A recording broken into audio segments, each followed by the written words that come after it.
삶을 살아가면서 우리가 여러 가지 어려움들을 당하고 여러 일들을 만나게 됩니다.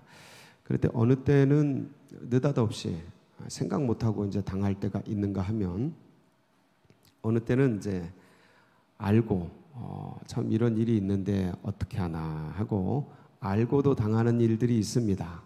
그럴 때는 우리의 한계, 우리의 힘, 우리의 능력을 넘는 그런 문제를 당하고 어려움들을 당할 때 마음에 참 심히 염려가 되고 또 걱정이 되고 불안하고 두렵습니다. 사람이 다 비슷합니다. 다 똑같아요. 믿음이 있으나 없으나 이 사람에게 이런 일들이 올 때 염려가 되고 또 근심이 되는 게 다 똑같습니다. 그런 일들을 당할 때 우리는 그럼 어떻게 해야 되는가? 어렵고 힘드니까 하지 말아야 하는가? 아니면 포기해야 되는가? 아니면 어떻게 해야 되는가? 오늘 이제 우리가 읽은 이 본문 말씀이 참 우리에게 굉장히 큰 소망을 주고 우리 믿음의 백성들이 인생의 어려움들 또 큰 일을 앞으로 다가오는 일들을 볼 때 어떻게 반응하면서 나가야 되는가를 알려주는 굉장히 좋은 말씀이라고 여겨집니다. 그래서 오늘 이 말씀을 통해서 우리가 다시 한번 지혜를 얻고 힘을 얻고 능력을 얻고 나아가는 그런 복된 새벽이 되시기를 축복합니다. 오늘 이 말씀은 예수님이 이제 돌아가시고 무덤에 계실 때 이제 일어난 일이죠. 그래서 예수님이 이제 어제 우리가 같이 말씀을 나눴습니다. 돌아가시고 나서 아리마대 사람 요셉, 부자죠. 공회원이고 권력 있고 힘 있고 이런 사람인데 사실 자신의 정체를 밝히면 득이 될 게 없는 그런 상황임에도 불구하고 예수님의 사형 집행을 했던 백부장하고 이 아리마대 사람 요셉하고 참 그 감동 속에서 오히려 그때 이제 예수님이 돌아가시고 다 끝났는데 자신의 정체를 밝히죠. 그래서 빌라도에게 가서 예수님의 시체를 달라. 예수님의 사람이니까 예수님의 시체를 달라 하는 거죠. 커밍아웃 하는 겁니다. 나는 주님의 제자다. 사실 죽으시고 다 끝난 상황에 나 같으면 모른 척 할 텐데 용감한 사람이에요. 이런 분들 보면 다시 이런 세상에서 내가 어떻게 신앙을 해야 되는가 정신이 번쩍번쩍 납니다. 다 끝났는데 뭐 죽은 후에 살아난다 이런 믿음이 이 당시에는 없었습니다. 부활하신 걸 보고 우리가 이제 그 믿음이 생긴 거지 이 당시엔 그런 믿음이 전설처럼 흘러왔지만 그걸 믿는 사람이 없었어요. 제자들도 그렇고 아무도 없었습니다. 그런데 참 이럴 때 이제 커밍아웃을 해서 당돌이 들어가서 빌라도에게 예수님의 시신을 이제 받습니다. 그리고 이제 자신의 무덤에 새 무덤에 안장을 하죠.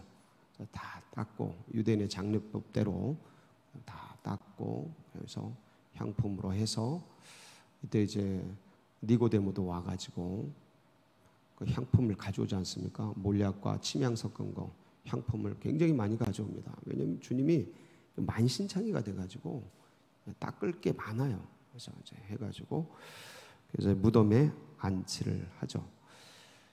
그러고 나서는 아리마대의 그 골고다 근처에 있는 무덤입니다. 그러니까 이 무덤에 안치를 했는데도 대제사장하고 바리새인들이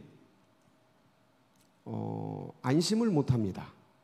왜냐하면 예수님이 뭐라고 그러셨어요? 살아계실 때 내가 죽은 지 사흘 만에 살아나네. 이거를 제자들에게만 얘기한 게 아니고 많은 사람들에게 얘기를 했어요. 많은 사람들. 그러니까 이 대제사장들도 이걸 들어서 압니다. 한번 보실까요? 마태복음 27장 62절에서 66절에 보면 그런 말씀이 있습니다.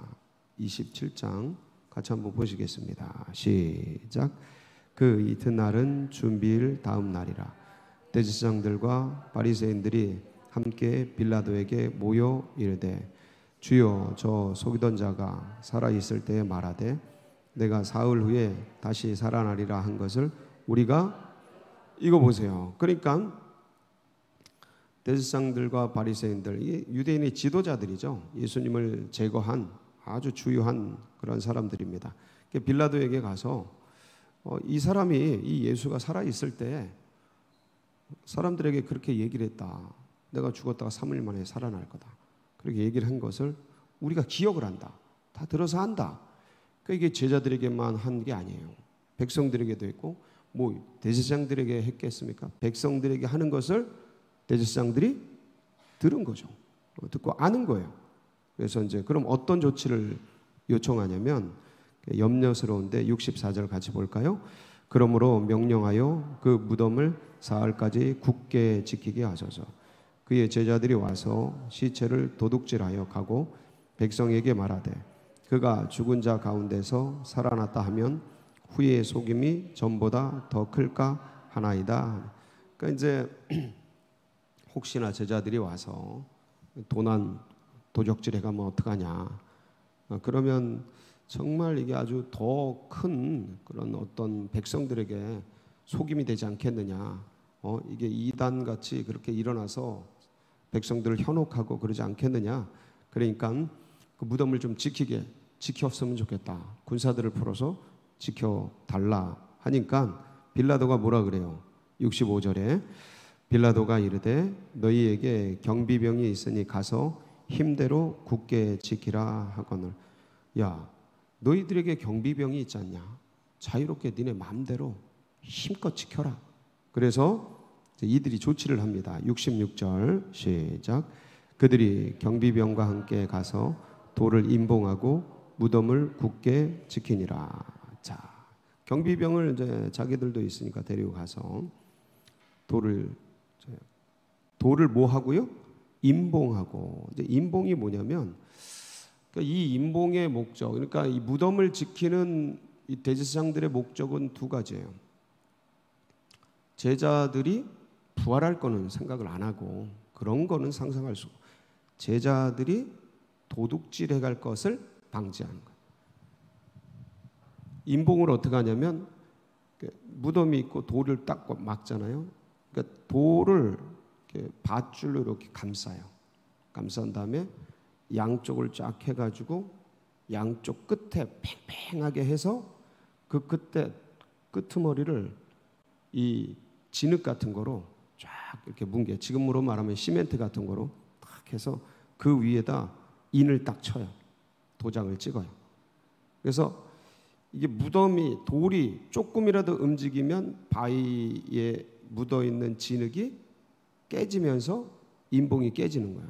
그러니까 이제 뭐 도둑질에 한 걸 알고 아니면 도굴에 갔다거나 이런 걸 아는 거예요. 시체를 어떻게 했다라는 걸 이제 알게 되는 거예요. 방지하는 거죠. 예, 방지하는 거예요. 아주 치밀한 것이죠. 그래서 도적질을 방지하고, 또 하나는 이 대제사장들이 노리는 건 뭐겠어요? 도적질 못해가게 하는 거는 뭐 너무 당연하고, 또 하나는 예수가 말했던 것이 거짓이다. 그거 알리려고 하는 거예요. 그거 알리려고. 그게 더 큰 목적이죠. 예? 돌을 뭐 막아놓고 그렇게 사람 세워놓으면 누가 도둑질을 해가겠습니까? 근데 진짜 목적은 임봉하고 탁 해놓고 예수 시체가 여기 있다. 거짓말이다. 다 뻥이야. 다 헛것이야. 그렇게 이제 하려고 그런 목적으로 이제 그렇게 한 거죠. 자, 그러면 이 모습을 여인들이 봅니까, 안 봅니까? 예수님의 그 시신이 장사되고 안치되고 무덤이 탁 닫히고 경비병이 서고 임봉치고 이런 과정을 여인들이 봅니까, 안 봅니까? 다 봅니다. 거기 무덤을 지키고 앉아서 그걸 다 봅니다. 떠나지도 않고. 대단한 거예요, 여인들. 지금 사도들은, 제자들은 다 도망가가지고 숨어 있는데 여인들이 겁도 없어. 겁도 없어. 이 새벽에 겁도 없이. 그러니까 참 대단하신 거예요. 산은 잡목이 지킨다는 그런 얘기들이 있는데 참 대단하신 거예요. 이 연약한 여인들이 그 신앙을 지키는 거예요. 예수님을 지키고 무덤을 지키고 그러고 앉았는 거야. 다 봤어요. 다 봤어. 여기 무덤에 오면 돼요, 안 돼요? 안 돼요. 와도 소용없어요. 왜요? 지키고 있으니까. 지키고 있으니까. 근데 이제 보세요. 오늘 말씀을 한번 보세요. 오늘 말씀을 보면 이 여인들이 안식 1절이죠. 안식일이 지남에 막달라 마리아와 야고보의 어머니 마리아와 또 살로메가 가서 예수께 바르기 위하여 향품을 사다 두었다가, 누구에게 바르기 위해서요? 예수께 바르기 위해서. 근데 지금 무덤은 누가 지키고 있어요? 경비병들이 지키고 있고 임봉을 쳐서. 그래서 이제 2절 안식 후 첫날 매우 일찍이 해 돋을 때 그 무덤으로 가며, 어디를 향해 가요? 무덤으로. 왜 가고 있어요? 예수께 바르기 위해. 근데 무덤 문이 어떻게 돼 있어요? 닫혀 있어요. 본인들이 봤어요. 알고 있어요. 경비병이 지켜요. 임봉을 쳤어요. 다시는 못 여는 거예요. 임봉을 쳤다는 건 다시는 못 여는 거예요. 그걸 자기들이 알아. 봤어. 가면 돼요, 안 돼요? 가도 소용이 있어요, 없어요? 근데 왜 가요? 그래서 보세요. 스스로 얘기를 해요. 3절. 오늘 본문 3절이죠? 같이 읽어볼까요? 시작. 서로 말하되 누가 우리를 위하여 무덤문에서 돌을 굴려주리오 하더니. 무덤에 돌이 막힌 것도 알고 있어요. 경비병이 지키는 것도 알고 있어요.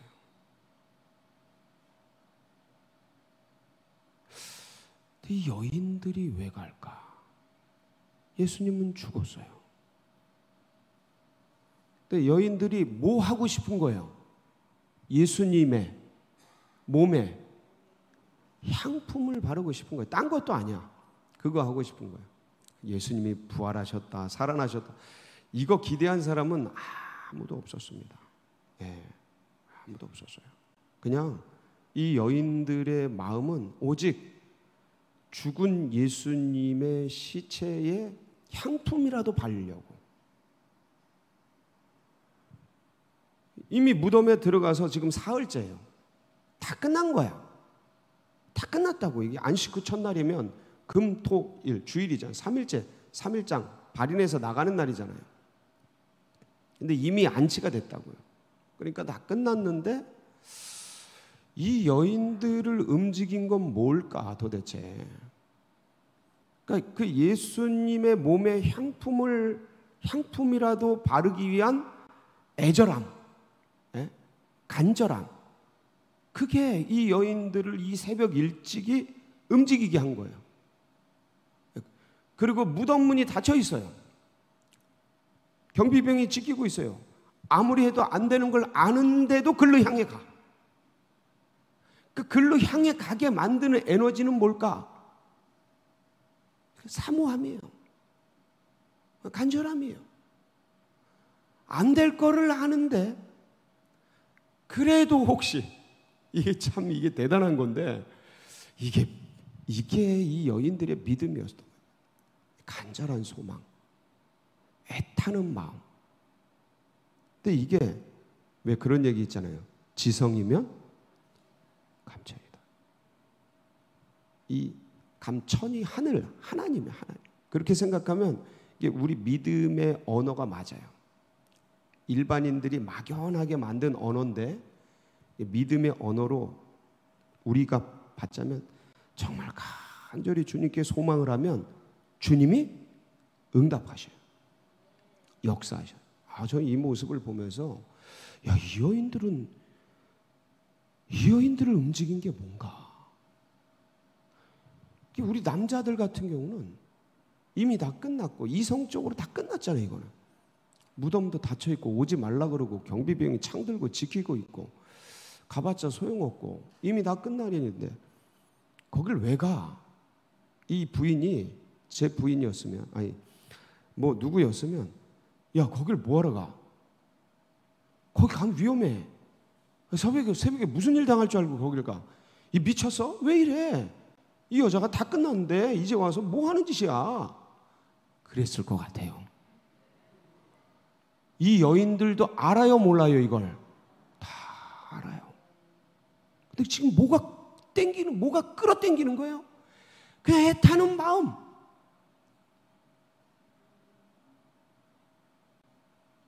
그 애타는 마음이 여기 이 새벽에 여기를 끌어당겼네 이게. 근데 이게 승리하는 거예요. 이게 승리합니다. 이게 역사를 일으켜요. 어떤 면에서는 참 불가능한 일 같고 미련한 일 같고 이게 뭐 하는 짓인가? 이 새벽에 뭐 먹을 게 있다고 그러는가? 근데 이게 하늘을 움직여요. 하나님의 역사를 움직여요. 그 간절함, 그 사모함, 그 애타는 마음, 그게 역사를 일으킵니다. 마태복음 28장에 보면 1절에서 4절에 보면 이 여인들이 누가 우리를 위하여 돌을 옮겨줄까? 그리고 가고 있는데, 근데 하나님이 어떤 역사를 일으켜요? 한번 보실까요? 시작. 안식일이 다 지나고 안식 후 첫날이 되려는 새벽에 막달라 마리아와 다른 마리아가 무덤을 보려고 갔더니 큰 지진이 나며 주의 천사가 하늘로부터 내려 돌을 굴려내고 그 위 뭐가 일어나요? 큰 지진이 일어나. 야, 저거 누가 생각했겠어요? 아무도 생각 못했죠. 저건 사람이 가면 싸워야 되잖아요. 제자들이 가면 싸워야 되잖아요. 다치고 뭘 저걸 어떻게 할 수 있겠어요? 무기 든 사람들을. 근데 착 보니까 지진이 나. 이건 천재지변이잖아요. 아무도 어떻게 못하는 거예요. 근데 저 지진 저때 누가 일으켰어요? 누가 일으키셨겠어요? 하나님이 하셨죠. 왜 하셨겠어요? 간절히 가는 그 무덤을 가서 예수님 그 시체라도 한번 보려고 가는 이 여인들을 위해서 저 시간에 저 때에 주님이 역사를 일으키시는 거 아닙니까? 그래서 하늘로부터 내려와서 돌을 굴려내고, 아이고야, 지진이 일어난다고 돌이 굴려지는 건 아닌데 저 돌을 착 굴려내고 그 위에 앉았는데, 그래서요 3절 그 형상이 번개 같고 그 옷은 눈같이 희건을 지키던 자들이 누구예요? 경비병들이죠. 그를 무서워하며 떨며 죽은 사람과 같이 되었다. 아니 저 새벽에 캄캄할 때 막 그가가가강 부강강 하면서 그냥 무덤이 열리고 그냥 거기 하얀 것이 앉아 있어 봐요. 그냥 저게 뭐예요? 옛날에 하얀 빛나는 것이 그냥 앉아 있어. 아유 그냥 그것이죠 뭐. 그러니까 막 새파랗게 질려가지고 살았는지 죽었는지 모를 정도로 아주 그냥 얼어버린 거죠. 얼어버린 거예요. 이제 그런 역사가 있는 것이죠. 여러분, 사람들이 다 끝나고 안 된다, 끝났다, 이제 소망이 없다 그럴 때 이런 사람들이 꼭 있어요. 시대마다, 때마다, 역사마다 그냥 애타는 심정을 안고 그냥 저 다음 세대들 죽어가는데 저거 어떻게 해야 되나 애타는 마음 갖고, 야 찬양이 사라지고 주님을 섬기는 백성들이 없어지는데 저거 어떻게 해야 되나 애타는 심정을 가진 사람들이 꼭 있습니다. 지금 점점점 인구도 절벽이 되고 사라지고 점점 애들은 신생아는 줄어들고 사람이 없어지고 다 알아요. 그거 이성적으로 알아요. 근데도 그걸 애타는 심정, 사람들이 지금 결혼도 안 하려고 그러고 애도 잘 안 기르려고 그러고 낳지도 않으려고 그러고 힘들고 어렵다, 이 추세가 이렇게 되고 지금 전체적인 그 통계 자료가 글로 가는 거를 다 알아요. 근데도 끌어안고 그냥 애타는 심정으로 사모하는 마음으로 주님 어떻게 해요? 어떻게 해요? 예? 야, 그분들이 놀랍게 하나님께서 그 심령을 받으셔서 그 돌을 치우고 역사를 일으키고 세기를 여십니다. 네. 사랑하는 성도 여러분, 믿음의 길은 그렇게 가는 거예요. 우리 자녀들을 향한 마음이 그렇게 역사가 되는 거예요. 안 될 것 같고, 보면 알죠. 뭐 공부도 안 하고 뭐 아무것도 안 하고 맨날 게임만 하고 앉았고 뭐 그러고 앉았는데 뭐가 될 것 같아요? 우리 손주들 근데 그걸 끌어안고 그냥 애타는 마음으로, 사모하는 마음으로, 간절한 마음으로 보면 알아요. 사람의 눈으로 보면 될지 안 될지. 안 될 것 같아. 다 알아. 근데 그거 어떻게 뭐 자식 새끼 버릴 거예요? 어떻게 하실 거예요? 그러니까 어떻게 해요? 애타는 마음으로 주님 찾는 거지 뭐. 주님 도와주세요. 그거 포기할 거예요? 내버릴 거예요? 그 남편, 아내 그냥 버릴 겁니까? 애타는 마음이죠. 안 되는 거 알아요. 다. 안 되는 거 다 알아. 돌이 꽉 막힌 걸 알아요. 근데 그냥 둘 거예요? 근데 그냥 안 두는 사람들이 꼭 계셔요. 애타는 심정, 사모하는 마음을 가지고 다 끝났다는데, 예? 그거 붙들고 그럴 때 주님께서 하늘의 역사를 일으켜 주십니다. 그는 애타는 심정을 가진 사람만이 알 수 있어요. 저 지진은 다른 사람은 우연이에요. 저 지진은 남들이 보기엔 그냥 자연적 현상이에요. 몰라요. 애타는 심정으로 거기 갔던 그 여인들은 이거 누가 하신 줄 알아요? 하나님이 하신 걸 알아요. 물 떠온 하인들은 아는 거예요.